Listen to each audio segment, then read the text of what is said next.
Hello guys, good morning everyone. Today we are talking about history. और history के तहत हम आज भाग दो की बातों को क्लियर करने जा रहे हैं। इसके पहले हम भाग एक की बातों को बाखूबी क्लियर कर चुके हैं और उस वीडियो के तहत हमने ये देखा कि स्टोन एज इस भारत में कैसे विकसित हुआ, क्या क्या क्या चीज़ें उस पर निकल आई, उसका टाइम पीरियड क्या था, है ना। ये सारी की सारी बातें हमने उस पर क्लियर की।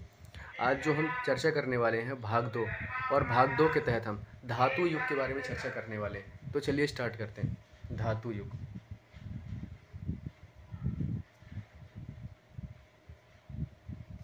ठीक। तो अगर धातु युग की बात की जाए तो जैसे स्टोन एज को 3 भागों में बांटा गया है, वैसे ही धातु युग को 3 भागों में बांटा गया है मेरे दोस्त। पहला है ताम्रपाषाण काल। ताम्रपाषाण काल। दूसरा है कांसा युग, और कांसा युग के तहत हम सिंधु घाटी को पढ़ेंगे। सिंधु घाटी, इंडस वैली। और सबसे लास्ट वन है लौह युग। और लौह युग के तहत हम पढ़ेंगे उत्तर वैदिक काल को। वैदिक काल, उत्तर वैदिक काल को। ठीक है। तो चलिए स्टार्ट करते हैं ताम्रपाषाण काल। अगर ताम्रपाषाण काल की बात की जाए तो ताम्रपाषाण काल में क्या होता है कि मानव जो रहता है पत्थरों के साथ साथ मानव धातु का प्रयोग भी करने लगा। और धातु का जैसे ही प्रयोग हुआ तो व्यक्ति की सोच बढ़ी। व्यक्ति को लगा कि नहीं यार, मैं बहुत कुछ कर सकता हूँ अपने जीवन में, है ना। ऐसा कुछ वो सोचने लगा। और अगर बात की जाए ताम्रपाषाण काल की, तो ताम्रपाषाण काल में सबसे पहला जो धातु उपयोग की गई वो थी कुल्हाड़ी। तो पेपर सेटर आपसे पूछता है कि प्रथम हथियार कौन सा था जो कि ताम्रपाषाण काल में प्रयोग किया गया। तो आप बताओगे कि जो प्रथम हथियार था वो था कुल्हाड़ी। क्या नाम था मेरे दोस्त? कुल्हाड़ी। और ताम्रपाषाण काल को अन्य नाम से भी जानते हैं। इसका एक अन्य नाम है, जैसे आपने पढ़ा था कि मध्य पाषाण काल को माइक्रोलिथम कहते हैं, वैसे ही ताम्रपाषाण काल को कैल्कोनिथिक कहते हैं। कैल्कोनिथिक। ठीक है।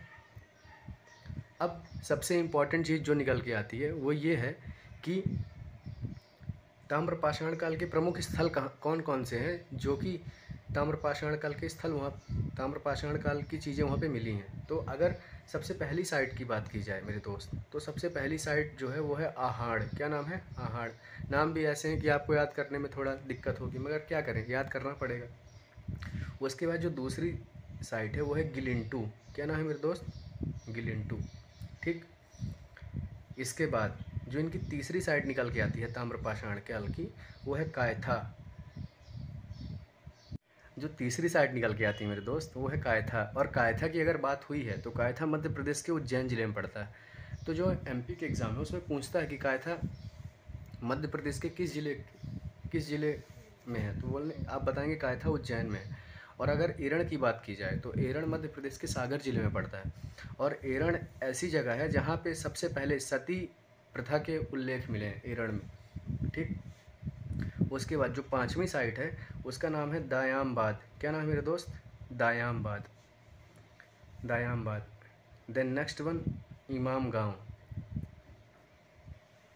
ये ऐसे नाम है जो कि आपको याद करने पड़ेंगे। और छठवीं साइड है मेवासा। और लास्ट वन जो ताम्रपाषाण काल की साइट है वो है अतरंजी खेड़ा। और अतरंजी खेड़ा कहाँ पड़ता है मेरे दोस्त? यूपी में पड़ता है। ठीक। तो इसकी कुछ साइट थी। तो ताम्रपाषाण काल से क्वेश्चन कैसे कैसे निकल के आएंगे? सबसे पहला क्वेश्चन तो ये निकल के आएगा कि इसमें जो प्रथम हथियार यूज़ किया गया उसका नाम क्या था? तो आप बताओगे कुल्हाड़ी। कुल्हाड़ी एक ऐसा हथियार था जो ताम्रपाषाण काल में सबसे पहले प्रयोग किया गया। इसका अन्य नाम क्या था? तो इसका अन्य नाम जो था वो था कैल्कोनिथिक। ठीक। इसकी प्रमुख साइट जो है उसको भी आप लर्न करेंगे, याद करेंगे। ठीक है। उसके बाद यदि दूसरे युग की बात की जाए, कांसा युग की, तो कांसा युग में ही हम पढ़ेंगे किसको? सिंधु घाटी सभ्यता को। सिंधु घाटी। ठीक है। तो अगर कांसा युग के इतिहास की बात की जाए तो इतिहास इसका कुछ ऐसा है कि 1826 1826 में एक व्यक्ति था, नाम था उसका चार्ल्स मेसन। और चार्ल्स मेसन क्या हुआ कि हड़प्पा के टीले पर पहुंचा, और हड़प्पा के टीले पहुंचने के बाद वो ज़ोर ज़ोर से चिल्लाने लगा कि मैंने हड़प्पा को पा लिया, हड़प्पा को पा लिया, हड़प्पा को खोज लिया है। कब? 1826 में। मगर चिल्लाने से कुछ नहीं होता दोस्त, है ना, चिल्लाने से कुछ नहीं होता। इसने प्रूफ करके नहीं दिखाया कि मैंने हड़प्पा को खोज लिया है। उसके उपरांत क्या हुआ कि कुछ दिनों के बाद हो गई चार्ल्स मेसन भाई साहब की मौत। तो फिर से वो चीज़ें गुमनाम रह गईं, और लगभग 24 से 25 साल के बाद एक व्यक्ति थे, नाम था उनका अलेक्जेंडर कनिंघम। तो अलेक्जेंडर कनिंघम को एक बात पता चली कि एक व्यक्ति था 1826 में जो कि हड़प्पा के टीले पर गया था, नाम था उसका चार्ल्स मेसन। क्यों ना देखा जाए यार कि वो चिल्ला रहा था कि मैंने हड़प्पा को खोज लिया है, क्यों ना उसको एक बार देखा जाए चल के, है ना। लोग तो बोलते हैं कि बस ये अफवाहें हैं, झूठी बातें हैं, मगर चलते हैं एक बार देख के आते हैं। तो उसने हड़प्पा का दौरा किया 1850 में। नाम था उसका अलेक्जेंडर कनिंघम। क्या नाम था मेरे दोस्त? Alexander Cunningham. तो अलेक्जेंडर कनिंघम भाई साहब वहाँ फिर से एक बार पहुँच गए। कहाँ पे? हड़प्पा पे। और हड़प्पा में जैसे ही पहुँचे तो उन्होंने भी यही चीज़ बताई, और उन्होंने ये बताया कि यहाँ पे हड़प्पा के कुछ एविडेंस हैं, कुछ प्रमाण हैं, ठीक है।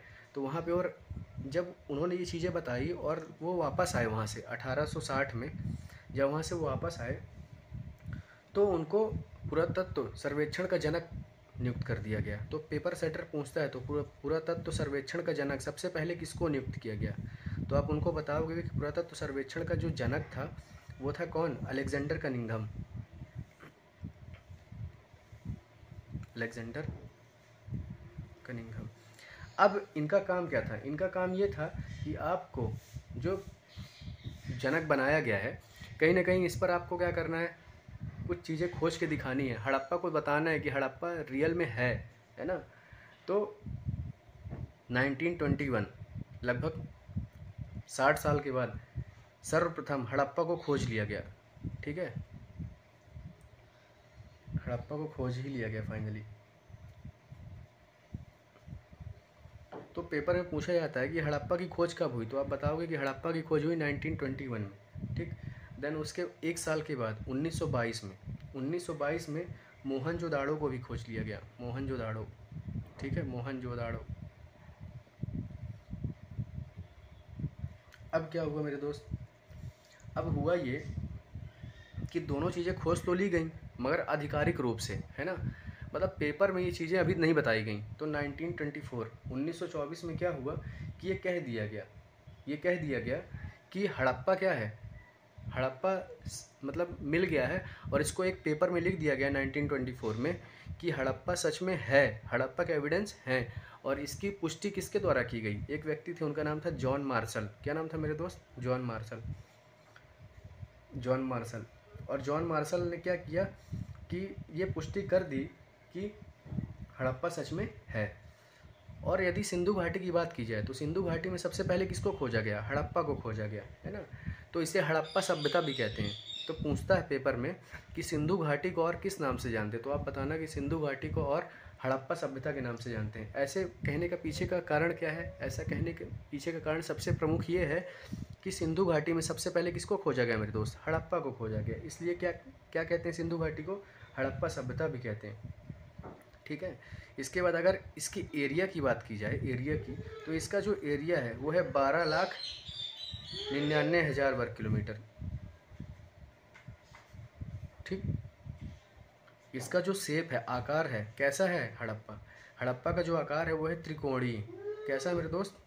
त्रिकोणीय, ट्रायंगल शेप में है हड़प्पा का आकार। और ये सभ्यता कैसी है? कांस्य युगीन, कांस्य युगीन, है ना, कांस्य युगीन सभ्यता है ये सारी की सारी बातें निकल के आती हैं। अब यहाँ से पेपर सेटर पूछेगा कैसे कांसा युग से क्वेश्चन। पहला क्वेश्चन तो ये पूछेगा कि सबसे पहले हड़प्पा का दौरा किसने किया, तो आप बताना कि चार्ल्स मेसन भाई साहब ने किया, ठीक।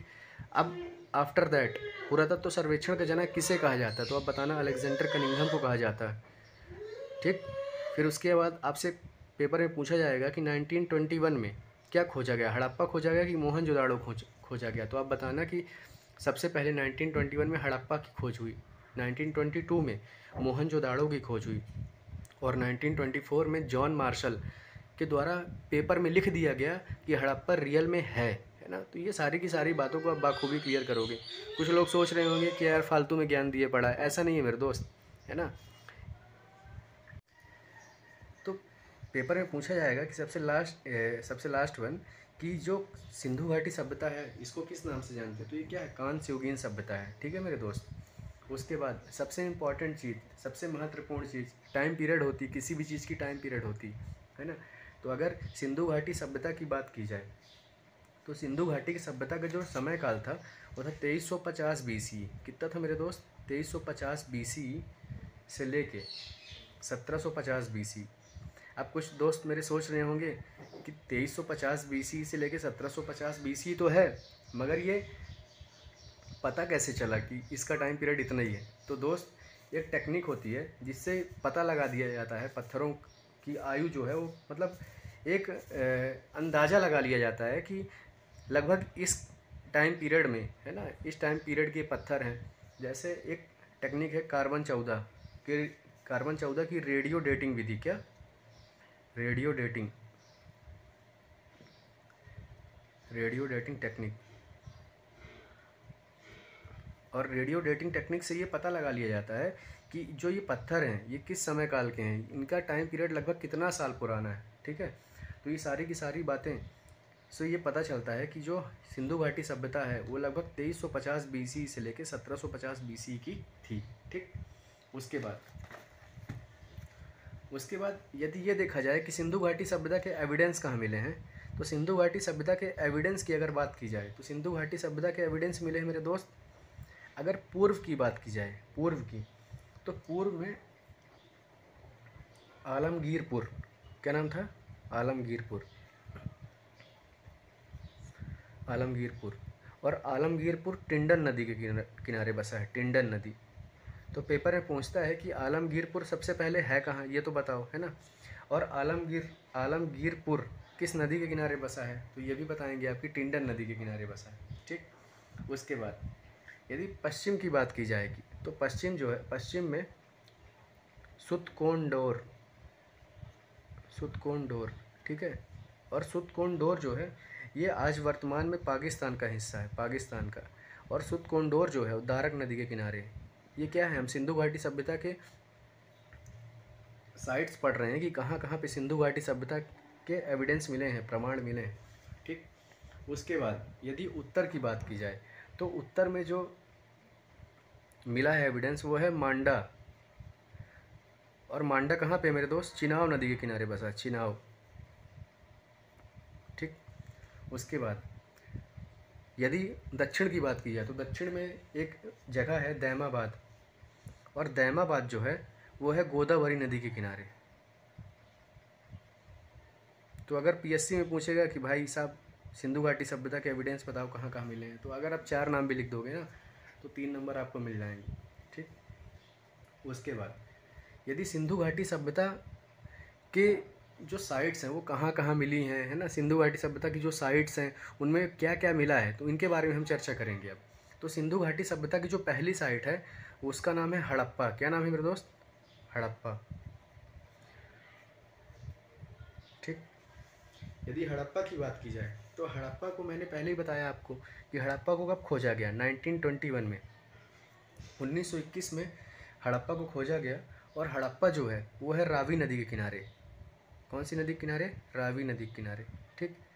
अब इसको याद कैसे रखोगे, हड़प्पा और रावी नदी के किनारे एक हरा कलर होता है, हरा, हा से हड़प्पा और रा से रावी, तो ये याद हो जाएगा कि हड़प्पा किसके किनारे बसा है, रावी नदी के किनारे बसा है, ठीक। इसके यदि खोजकर्ता की बात की जाए कि इसने इसको खोजा है, तो इसको खोजा है दयाराम साहनी ने। किसने, दयाराम साहनी नाम के एक व्यक्ति थे, उन्होंने ये आधिकारिक रूप से घोषणा की कि हड़प्पा है, ठीक। ये हड़प्पा पड़ता कहाँ पे है, तो हड़प्पा पड़ता है मोंटगोमरी में, और ये मोंटगोमरी है कहाँ पे, ये पाकिस्तान पे है। कहाँ है मेरे दोस्त, पाकिस्तान में, ठीक है। अब क्या है कि अब हम ये देखेंगे कि जो हड़प्पा है, हड़प्पा में ऐसी कौन कौन सी चीज़ें थीं जो मिली हैं वहाँ पे, है ना। तो सबसे पहली चीज़ तो वहाँ पे मिली है कि लाइन, मतलब लाइन से क्या हुआ कि 6 अन्नागार मिले हैं। अन्नागार क्या होता है? अन्नागार होता है ग्रेनरी, जिस पे आप अनाज रखते हो। पहले के ज़माने में लोग मिट्टियों के अन्नागार बनाया करते थे, है ना, पत्थरों के अन्नागार बनाया करते थे, और उस पर क्या करते थे? गल्ला रखते थे, अनाज रखते थे, गेहूँ रखते थे, चावल रखते थे। तो क्या हुआ कि पंक्ति में 6 अन्नागार मिले हैं लगातार लाइन से, 6 अन्नागार। और इसके अलावा एक कब्रिस्तान मिली है, और उस कब्रिस्तान का नाम क्या है मेरे दोस्त? उस कब्रिस्तान का नाम है R37H। ये पूछा जाता है कि R37H नाम की कब्रिस्तान कहाँ पे है, तो आप बताना हड़प्पा में। और मैक्सिमम मुहर की अगर बात की जाए कि मुहर सबसे ज़्यादा कहाँ से पाई गई, तो सबसे ज़्यादा अगर मुहर पाई गई हैं तो हड़प्पा से पाई गई हैं। मैक्सिमम मुहर, है ना, सबसे ज़्यादा मुहरें अगर कहीं से पाई गई हैं तो कहाँ से पाई गई हैं? यहीं से पाई गई हैं। और आपको जान के बड़ा आश्चर्य होगा कि हड़प्पा से, है ना, हड़प्पा से एक कैमरा मिला है ना, एक कैमरा मिला है। तो मतलब इसका मतलब तो ये हुआ कि उस टाइम के लोग भी कैमरा यूज़ करते थे, है ना। आजकल के लोग क्या है, DSLR यूज़ कर रहे हैं ना, देख रहे होगे आपकी गली गली में लड़के DSLR लेके घूमते हैं, फ़ोटो शूट करवाते हैं। ऐसा नहीं है मेरे दोस्त, हड़प्पा के लोग भी कैमरे का यूज़ जानते थे, और ऐसा देखा गया है कि वहाँ पे कैमरे भी मिले हैं। क्या मिले हैं? कैमरे। और जो पांचवी चीज़ मिली यहाँ से, पांचवी चीज़ ये मिली है कि स्त्री के गर्भ से निकला हुआ पौधा मिला है, और जो कि ये बताता है कि मतलब माता क्या है, सबसे, माता का दर्जा क्या है, सबसे टॉप लेवल का है। माता क्या है, सबसे ऊपर की है ना। ऐसा कुछ वहाँ पे देखने को मिला है। और यहाँ पे गेहूं और जौ के अवशेष मिले हैं, जो कि हमेशा पेपर में पूछे जाते हैं कि गेहूं और जौ के अवशेष सबसे पहले कहाँ मिले हैं। तो आप उनको बताना कि सबसे पहले गेहूं और जौ के अवशेष मिले हैं हड़प्पा में। ठीक। इसके अलावा ये बताया गया है कि गेहूं और जौ क्या है, सबसे प्रमुख फसल है। ठीक ना, ये सारी की सारी बातें यहाँ पे बताई गई हैं। तो हड़प्पा में कुछ ज़्यादा खास विशेषता नहीं, 5-7 चीज़ें थी जो कि आपको याद कर लेनी है। उसके बाद, इसके बाद अगर दूसरी साइड की बात की जाए तो दूसरी साइड थी मोहनजोदाड़ो। क्या नाम था मेरे दोस्त? मोहनजोदाड़ो। अगर मोहनजोदाड़ो की बात की जाए तो मोहनजोदाड़ो जो थी, सिंधु घाटी सभ्यता की दूसरी साइड थी। मैंने बताया था पहले भी आपको, 1922 में 1922 में इसकी खोज की गई, और ये सिंधु नदी के किनारे बसा हुआ है। जैसे हमने पढ़ा कि हड़प्पा कहाँ है, रावी नदी के किनारे, वैसे ही मोहनजोदाड़ो सिंधु नदी के किनारे बसा। यदि इसके खोजकर्ता की बात की जाए तो इसको खोजने वाले थे राखाल दास बनर्जी। क्या नाम था मेरे दोस्त? राखाल दास बनर्जी। और ये है कहाँ पे? तो ये है लरकाना में। कहाँ? लरकाना। और लरकाना पड़ता कहाँ पे? ये पड़ता है पंजाब में। कहाँ पड़ता है मेरे दोस्त? पंजाब में। यदि मोहनजोदाड़ो की बात की जाए तो मोहनजोदाड़ो को मृतकों का टीला कहते हैं। ऐसा ऐसा क्यों कहते हैं भाई साहब, मृतकों का टीला? क्योंकि बहुत सारी कब्र मिली होंगी, है ना, बहुत सारे ऐसे चीज़ें मिली होंगी जिसकी वजह से मोहनजोदाड़ो क्या कहते हैं, मृतकों का टीला कहते हैं। और जैसे हमने ये देखा कि यहाँ पे 6 अन्नागार लगातार मिले थे, वैसे ही यहाँ पे विशाल अन्नागार मिले, बहुत बड़ी बड़ी गेंडरी मिली। इतनी बड़ी बड़ी गेंडरी की व्यक्ति देखे तो देखता ही रह जाए, इतनी बड़ी बड़ी गेंडरी मिली। स्नानागार मिले हैं, विशाल स्नानागार मिले, है ना, स्नानागार मिले।